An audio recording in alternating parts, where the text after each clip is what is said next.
policies last week. Yeah. Can you explain how you're going to pay for those? And can you give us a sense of what other policies you want to unveil going forward? Sure. Well, I mean, you just look at it in terms of what we are talking about, for example, around children and the child tax credit and extending the EITC. It's at $6,000 for the first year of a child's life. The return on that investment in terms of what that will do and what it will pay for will be tremendous. We've seen it when we did it in the first year of our administration. We reduced child poverty by over 50%.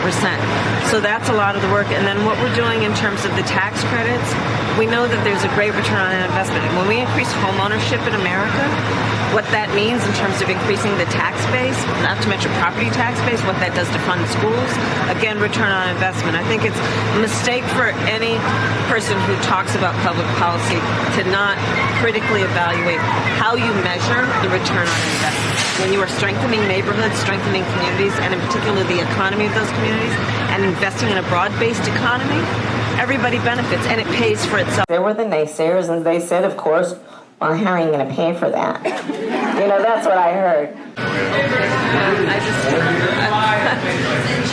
Doritos.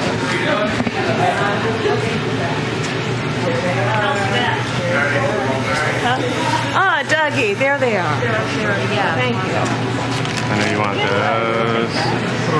those. And by doing that, and all that requires, which is the hard work, the practice, working as a team, knowing that you will be undefeated even if you don't win every game, but no circumstance or event or moment will defeat your spirit. Could you imagine when you cannot, as a teacher, say, when someone is coming up to you and saying, I don't know who I am. I don't know what I am. Can you help me? And you may be fired for answering that question. It said you could get with this. You can get with that. You could get with, or you could. You could get with this, or you could get with that. But you should get with this, because this is where it's at. It's that simple.